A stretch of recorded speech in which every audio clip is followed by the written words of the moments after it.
For more chilling crime content, please subscribe. It started with a smile. Every morning, just after 7:30, Craig Winston would arrive at Jefferson High, coffee in hand, cardigan neatly pressed, and a smile that seemed to calm every chaotic teenage heart in the hallways. For nearly 15 years, he was a fixture in Halden Springs, the kind of teacher who never raised his voice, never forgot a name, and somehow always made time for every student. He remembered birthdays. He attended games, even the ones in the rain. He brought books from home for kids who couldn't afford them. They called him Mr. W. To the students, he was a mentor. To the parents, he was a blessing. To the staff, he was the definition of reliability. No one, not once, asked why he never talked about his life before coming to town in 2005. No one pressed when he said he had no family. He made everyone feel comfortable, and that was exactly the point. On November 6, 2019, everything began to unravel.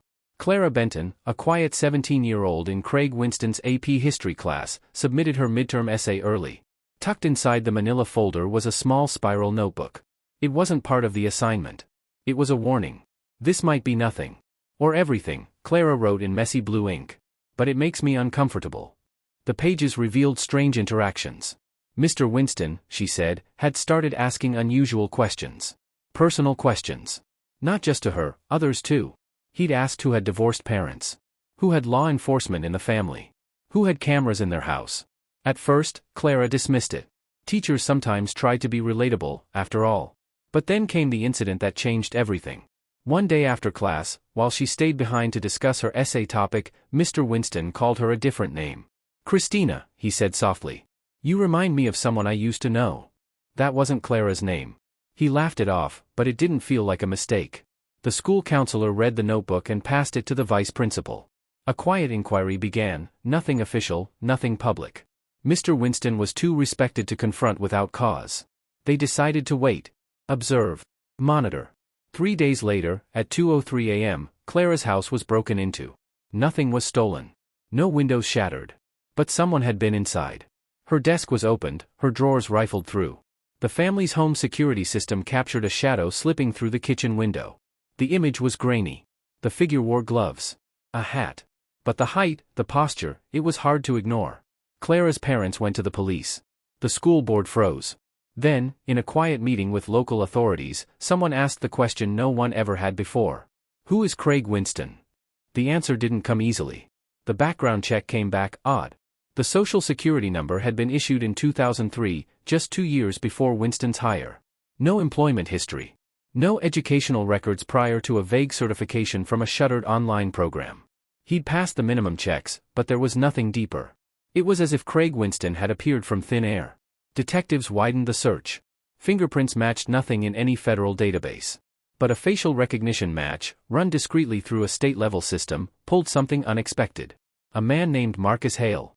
Reported missing in 1999. Nebraska. A suspicious house fire. No confirmed body. But Hale had been a private tutor, a history enthusiast. 31 years old when he vanished.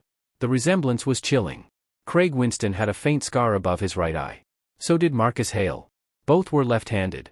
Both wore the same thin-rimmed glasses. Investigators requested old photos. They laid them side by side. It wasn't just a resemblance. It was the same man. By November 17, authorities had enough to request a warrant. They searched Craig Winston's small home on the edge of town. It was tidy. Immaculate, even. Too immaculate. Down in the basement, behind a shelf of National Geographic magazines, they found a false wall. Inside was a small metal cabinet. No lock. Just a dull gray handle. Inside the cabinet were 15 VHS tapes. Each tape had a name and a date. Each one showed a student, seated alone, sometimes in the classroom, sometimes in Mr. Winston's home. At first, the recording seemed innocent. Odd, yes. But nothing overtly illegal. Then came tape 03. Lila, 2007. She looked scared.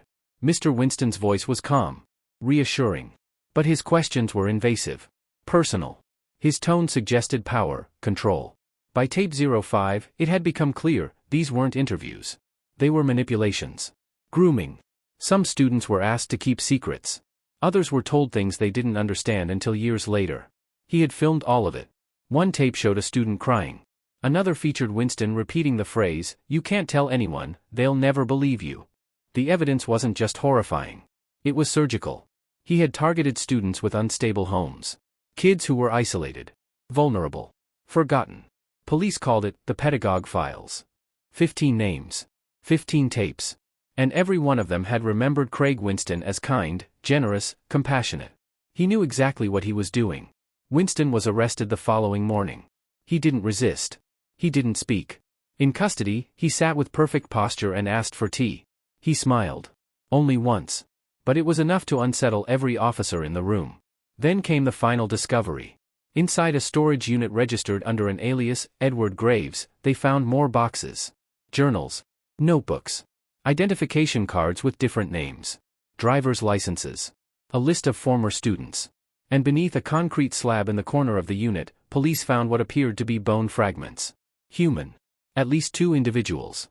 Possibly more. The news shattered Halden Springs. Parents demanded answers. Students struggled to process it. The school board issued a formal apology and was immediately sued by multiple families. But as authorities began digging through 15 years of deception, one terrifying question hung in the air. If this was how much he'd hidden in one small town, what was he hiding from? They brought in the forensic team at dawn. The storage unit stood at the far edge of an industrial lot just outside Halden Springs. Unit number 312. Registered under the name Edward Graves, an alias traced back to a fake Illinois driver's license found in Craig Winston's garage. The lock had been drilled open just hours before. What they found inside stopped everyone cold. The room was organized, methodical. Metal shelves. Labeled boxes. Old academic files, photos of students from previous years, some dating back further than anyone at Jefferson High had realized. Journals filled with detailed observations. Names. Behaviors. Weaknesses. But it was the floor that disturbed them most. In the far right corner, covered by a dusty tarp and 2 buckets of cleaning supplies, lay a slab of poured concrete, its surface cracked, uneven, and clearly not part of the original foundation. When they chipped away the first layer, the smell told them everything. Human remains. Multiple sets. Bones fragmented, some burned. Others wrapped tightly in plastic and tarps that had melted into the concrete with time. Dental records later identified one of the victims as Jason Rourke, a missing teenager from a neighboring town, disappeared in 2011, dismissed as a runaway. He had never been linked to Winston. Until now. There were more. A second victim, unidentified, younger. Possibly female. And there was evidence of a third. Winston had been killing, not just watching. As the discovery hit national headlines, former students from other states began coming forward. One in Iowa. Another in New Mexico. Each described a man who called himself something different, Mr. Hale, Mr. Graff, Mr. Conway. But the pattern was the same, a charming substitute or tutor who appeared briefly, earned trust, and then vanished after one of the students began to feel off. Detectives created a timeline that stretched back over 2 decades. Winston, or Hale, or whoever he was, had used at least 7 identities. He'd held teaching or mentoring roles in at least 4 states. Always small towns. Always places where record-keeping was slow, background checks minimal. And in every town, a child had gone missing. At Jefferson High, trauma rippled through the halls. Clara Benton, the student who'd exposed everything, had been transferred to an out-of-state school. Her family relocated in silence. Dozens of other students began therapy. Teachers quit. Parents refused to let their children return until the administration turned over completely. The school board, facing lawsuits and mounting public pressure, released a formal statement admitting to systemic failure. But it wasn't enough. Not after the tapes. Not after the bones. As detectives dug deeper into Winston's aliases, they found something unexpected: receipts from a private P.O. box in Georgia. Inside that box was a parcel never opened. Mailed 6 months prior. It contained a USB drive. Password protected. Inside, a single file titled The Archive. They cracked it open. What it contained would blow open the case. It wasn't just recordings. It wasn't just names. It was surveillance. Thousands of images, students in their homes, their bedrooms, their backyards. Photos taken through windows. Notes about family schedules. School layouts. Emergency exits. And something else. A list titled, Next. At the top of the list was a name that didn't make sense. One that no one could explain. A teacher. Ms. Eloise Ward. Jefferson High, English Department. Knows too much. Suspicious since October. Eliminate by January. Ms. Ward had taken a leave of absence the previous December after what was described as a medical episode. But when police reached out, no one answered. Her phone was disconnected. Her apartment was empty. No forwarding address. She had vanished. And behind her classroom bookshelf, inside a vent no one had checked before, a small box was discovered. It contained a worn cassette recorder. A letter addressed simply. "If anything happens to me, play this." They pressed play. The voice that came through wasn't hers. It was his. And what he said in the first 30 seconds made every investigator in the room stop breathing. The recording began with silence. Then the soft scrape of a chair. The hum of an old cassette motor. And finally, a voice, calm, even, unmistakable. "Craig Winston. If you're hearing this," he said, "then I've already lost control of the narrative." No one moved in the investigation room. The sound of his voice, so familiar, so ordinary, felt like a betrayal all over again. "Stories," he continued, "are how we survive. That's what I taught my students. Control the story, and you control everything." The cassette was nearly 30 minutes long. It wasn't a confession. It was something worse. It was a manifesto. He spoke about patterns. About observing people since he was a child. About how some lives are meant to be studied. He referred to his victims not as names, but as subjects. He talked about the archive like it was a scientific database, notes, reactions, behavioral shifts under stress. He never mentioned murder. He only said, some had to be removed when the variables shifted. But then came the twist no one expected. Around minute 22, the tone changed. "I made a mistake once," he said. "Back in the beginning. I let someone live. Someone who saw too much." The tape hissed. Then came a name. Eloise. He paused, then said it again. Eloise Ward. She knew. She was watching me, like I watched them. Detectives scrambled. Her apartment had been cleared out. But now it wasn't just a matter of a missing person. It was a matter of survival. Winston had known he was being watched, even before the notebook, before Clara. He knew Ms. Ward was suspicious, and according to his own words, he had planned to correct the oversight. But Ms. Ward had clearly seen something more. Something worth hiding a recording. Something that made her run. The last 30 seconds of the tape chilled everyone. "You'll find the rest where it all started," Winston whispered. "Before the names. Before the fire. Before I learned how to disappear. And then. You don't want to dig there. But you will. And when you do, you'll wish you hadn't." They traced back every piece of his past, every alias, every rental, every buried ID, until one address emerged from the haze. An old farmhouse in rural Nebraska. The same one that burned in 1999.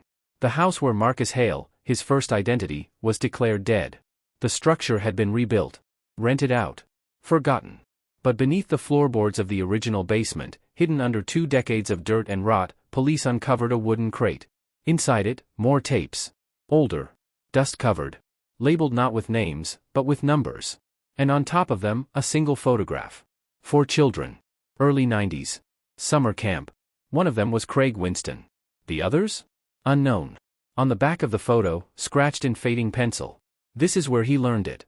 The photo was old, creased at the corners, speckled with mildew, and faded by time. 4 children stood by a lake, arms around each other, their smiles wide and bright beneath a sun-bleached summer sky. Camp Broderick, Nebraska. July 1991. One of them was Craig Winston. But that wasn't the name he went by then. He was listed as Daniel Eves. Age 10. The other 3 children, 2 boys, 1 girl, were not listed anywhere in the camp's registration logs. Their names were missing. Their identities, unknown. Even more unsettling, the camp itself had shut down in 1993, following allegations of abuse that were quietly buried beneath red tape and sealed juvenile records. Detectives began digging through local archives.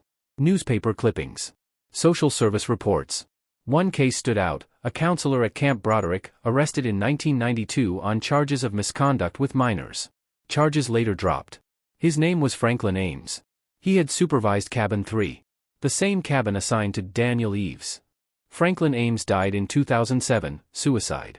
But his old home still stood, abandoned on the outskirts of Lincoln. When authorities searched it, they found boxes of rotted film reels. Patient reports. Drawings made by children. Most disturbing of all, journals. Dozens of them. One entry, dated August 3, 1991, read, "The Eves boy is the quietest. Observant. Never cries. He watches the others. I think he understands more than he lets on. He mimics. Studies. Controls. If anyone could carry the work forward, it would be him." It wasn't just grooming. It was indoctrination. Craig Winston, Daniel Eves, hadn't just become a predator on his own. He had been trained, molded, conditioned by someone else. Someone who had done this before. And the children in the photograph? 2 of them were found. One in a state mental institution under a different name.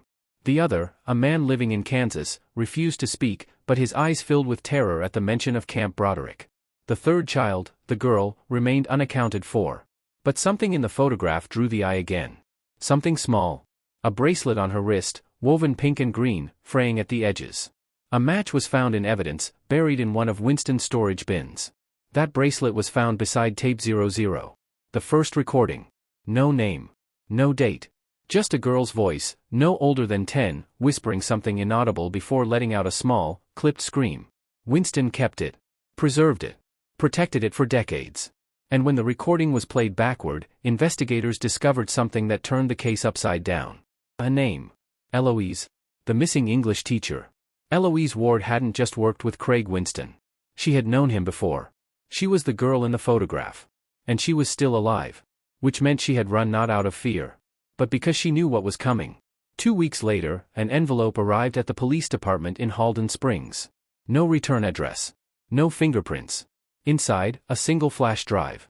On it, a video, grainy, low light, dated just 5 days prior. It showed a woman, standing in the corner of a dim motel room. She looked into the camera and said one sentence. "You think Craig was the worst of us, but he wasn't." The video was just under 3 minutes. The woman stood still, her face half in shadow, her eyes sunken but steady. Eloise Ward, formerly missing, now very much alive. She hadn't run out of fear. She'd gone underground to survive. "You think Craig was the worst of us," she said. But he wasn't. Behind her, a corkboard came into focus. Strings connected faces, newspaper clippings, file numbers, missing children. The deeper investigators looked, the clearer it became. This wasn't the story of one man. It was the story of many. And it began at Camp Broderick. After weeks of sifting through sealed records, whistleblower reports, and old social worker testimonies, a horrifying pattern emerged. Camp Broderick hadn't just been a summer retreat. It was a behavioral research site, funded by a private foundation operating under the name the Monarch Initiative. Founded in 1983, it claimed to focus on alternative education and cognitive conditioning for vulnerable youth. But those who passed through its doors told a different story. Isolation. Sleep deprivation. Forced roleplay. Tests that blurred into psychological abuse. Children were paired, then separated. Some went missing. Others came back broken, institutionalized, or silent for life. One of the pairings stood out. Daniel Eves and Eloise Braham. Both age 10.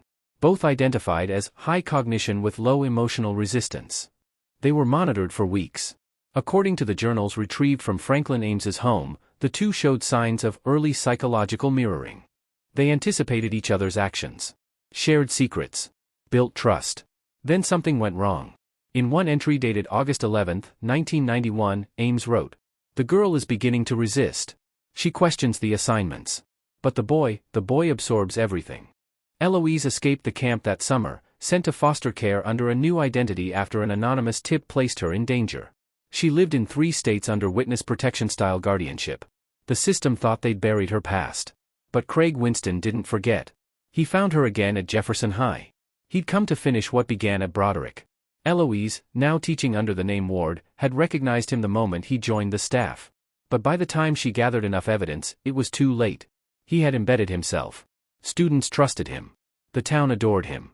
She had tried to act. Tried to warn the administration. But Craig was always one step ahead. When she saw her name on the next list in his archive, she vanished. Hid. And began exposing the others behind him. Because Craig Winston, Daniel Eves, wasn't the last survivor of Broderick. He was just the most dangerous. According to Eloise, the Monarch Initiative had been quietly resurrected under a new name, the Aegis Foundation. It operated under the guise of educational consulting. Private grants. Scholarships for gifted youth. Its reach was national. And she had the proof. In her second video, Eloise listed 5 names. Educators. Psychologists. 1 former senator. Each had ties to Aegis. And every single one had served on the board of Camp Broderick. Detectives began investigating quietly. One of the names on Eloise's list had recently moved to a rural property in Virginia. A retired psychologist, Dr. Howard Mallon. Age 78. No criminal record. No official connection to Winston. Until they searched his home. In a locked cabinet in the attic, they found letters. Dozens of them. All written by Winston. Some dated as far back as 2002. The tone was reverent, obedient, and full of questions. Tell me what to do next. Was I right to remove her? Do they remember what we were building? The last letter was dated 5 days before Winston's arrest. I think she knows. The girl from Broderick. She's seen the files. If she talks, it all falls apart. Tell me what to do. But that wasn't the most disturbing part. In Dr. Mallon's garage, they found a map. Pins in over 20 cities. Notes beside each one. Dates, ages, pseudonyms, and one location marked in red. Halden Springs. July 2025. Restart phase. New candidates. They had planned to begin again. Not in secret, but inside the same town that had just survived him. Craig Winston had been preparing something else. Something new. And Eloise? She had vanished again. This time, without warning. She left behind only one thing. A printed list, folded inside a copy of Lord of the Flies. 20 names. All teenagers. All students. At the bottom of the list, scrawled in black ink. It never ended. It only moved. The map was real. 23 cities. Each marked with a pin and a color-coded tag. Blue for cleared, yellow for active, and red, only one red, Halden Springs. Beneath the map in Dr. Howard Mallon's garage, investigators found a binder labeled Restart Phase, Q3 Initiation. Inside were application forms, forged recommendation letters, medical waivers, consent agreements with fabricated parent signatures. Every document pointed to a new wave of candidates. Each one a child. Some were from foster homes. Others from low-income communities. All were labeled with behavioral profiles, psychological markers, and acronyms even the FBI hadn't seen before. AEG, 12, Control, 5, Solo, 3. It wasn't just recruitment. It was selection. And the operation wasn't local. The documents bore the names of nonprofits, private youth academies, and alternative learning retreats across 4 states. The paper trail was deliberately fractured, pieces split between fake organizations and silent benefactors. But the goal was clear. The next generation. And the first stage of the restart phase was already in motion. At Jefferson High, a new program had been quietly introduced at the end of the spring semester, a mentorship initiative funded by the Aegis Foundation. It promised scholarships, one-on-one guidance, and access to transformational learning environments. 12 students had already been accepted. All 12 names appeared on Eloise's final list. But Eloise had vanished again. Authorities tried to track the motel room where the last video had been filmed. She had paid in cash. The name she used was fake. But the room's former occupant had left something behind in the drawer, a worn paperback with a red X on the inside cover. Inside it, a flash drive was taped to the back flap. The footage was dated only days before Winston's arrest. It showed him in an office.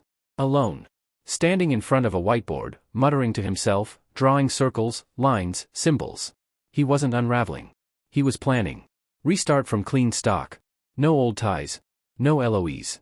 Just structure. Obedience. Absorption. He paused, then smiled. We've done this before. We'll do it again. They'll never trace it. Behind him, barely visible in the frame, sat a second person. Silent. Still. Watching. Their face was obscured. But their voice came near the end. It wasn't Mallon. It wasn't Winston. It was a woman. You've proven yourself. But this time, there's no room for error. The girl is awake. She's remembering. And she's not alone anymore. The screen went black. At the same time, a pattern analyst working on the Aegis files made a disturbing discovery. Every restart phase had occurred in a 14-year cycle. The first in 1991, Camp Broderick. The second in 2005, unconfirmed location in rural Utah. The third was scheduled for July 2025. 2 weeks from now. And the location marked on every document, every funding slip, every parentless form. Halden Springs. The target wasn't random. It was deliberate. Because the final piece wasn't about who Craig Winston was. It was about who he was protecting. There was still someone out there, someone above him. Someone who had never been named, never been photographed, but who had written the psychological manuals found in Ames's cabin, whose signature appeared on the earliest Monarch Initiative funding slips. They called her Mother. One last letter, found sealed inside the spine of an old Monarch field guide, contained a message. The system needs caretakers. Winston was a son. But he was never the seed. The girl carries memory. But she will not stop what's already begun. Let the trial begin. And beneath that, a single name handwritten in red ink. Clara Benton. the student who started it all. The one who exposed Craig Winston. She hadn't just witnessed history. She was about to become its next subject.